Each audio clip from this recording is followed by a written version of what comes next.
So last week, there was a very interesting conference. It lasted for 5 days. It was over Zoom, and it was about 2.5 hours every day. A lot of speakers, a lot of sociologists, applied scientists, motorcycle riders, photographers that took photos of different subcultures. And this meeting was about subcultures, which was extremely interesting for me, and I would like to retell a story that I heard one of the speakers talk about. And that speaker is part of the LosHonorablesClub. This person, his name is Konstantin. This person is a security professional, a consultant, and overall a very interesting and very powerful person. I could definitely say that I look up to this person because of what he has become and the difficulties that he had to overcome to become what he is now. So his story that he told goes as follows. During another one of his consultations, he had a millionaire sitting in front of him, a businessman. So this is what Konstantin does. He consults different business structures. And listen to what this millionaire businessman told Konstantin.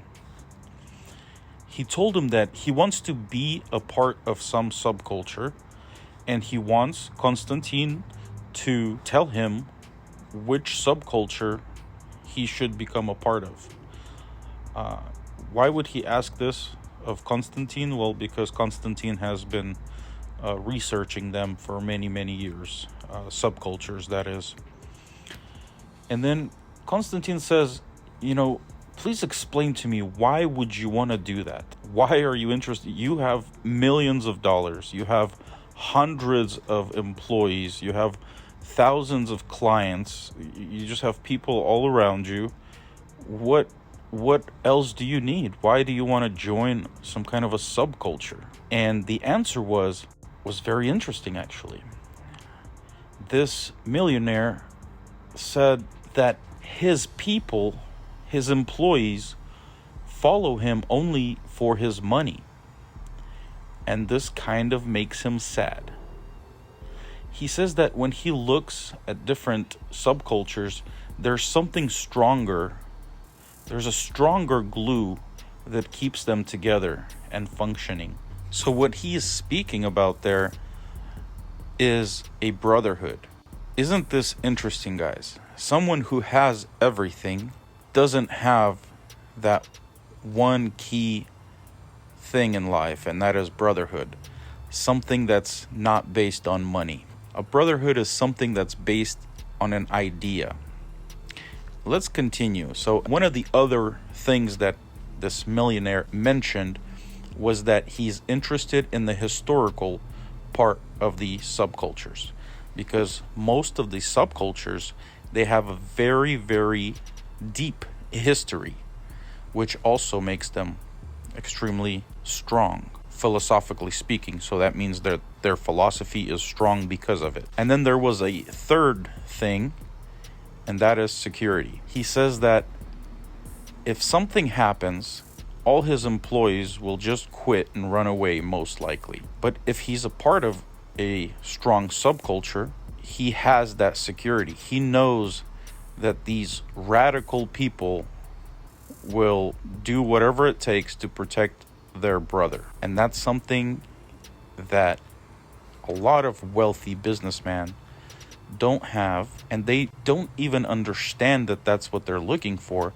It's I guess this millionaire was just one of the few that actually understood that he's looking for something like that. Another interesting point that was made by Professor Oleg Maltsev was that a person obtains skills only within a subculture. So, when someone just goes to work when they need money, if they don't have any skills, they just have 2 arms. The person that's given them a job says, okay, so you got 2 arms, you don't have skills. Well, you can flip these burgers. That's basically all you can do right now because you don't have any other skills.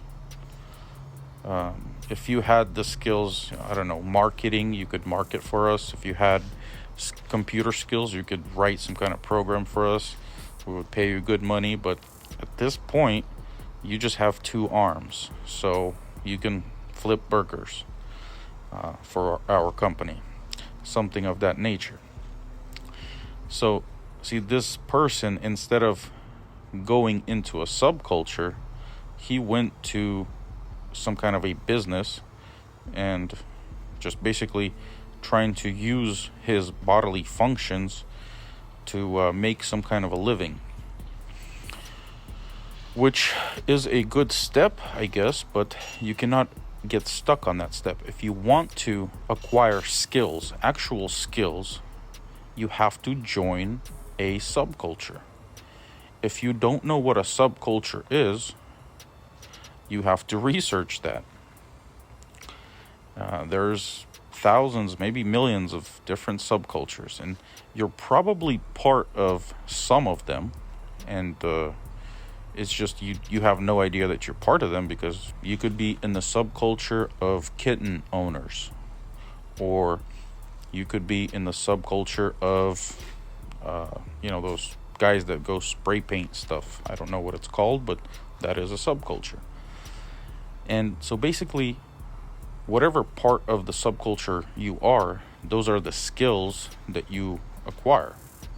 So you got to be very careful which subcultures you become a part of, because if you do it subconsciously, if your choices is not controlled by your intellect, that could actually not turn out too well, because at the end you have skills that are kind of useless in this world, unless you just kind of climb to the top of that subculture and become the best. Then that's a different story. Say the skateboarding subculture, you could go into that and become a top skateboarder and make a good living, and you'd be pretty good there. But again, if you only have one skill, that usually doesn't work in this world, because if you break a leg, now you only have that one skill, and now you're screwed. That's why it's better to enter subcultures that teach many different and actually useful skills. That's what I wanted to tell you guys today. Thank you for listening, and thank you for following and liking the page. We will continue.